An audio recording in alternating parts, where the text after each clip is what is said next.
अस्सलामुअलैकुम फ्रेंड्स, मैंने कुछ नया सीखा है। मैंने सोचा आपसे भी शेयर करता हूँ।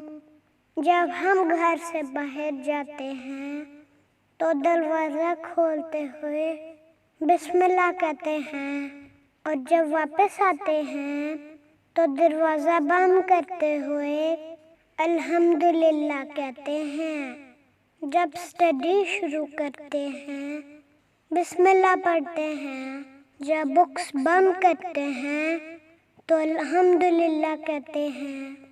खेल शुरू करने से पहले बिस्मिल्लाह पढ़ते हैं और खेल बंद करते हुए अल्हम्दुलिल्लाह कहते हैं।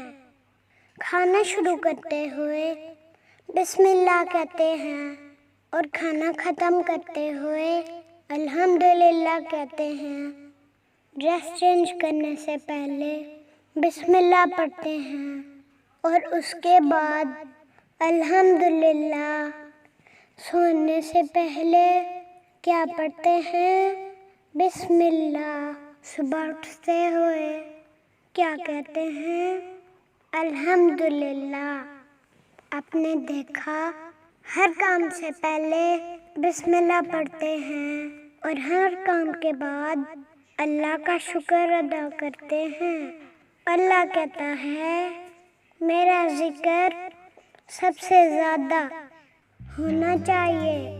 आइए आज से हर काम में अल्लाह को शामिल करें। इससे कामों में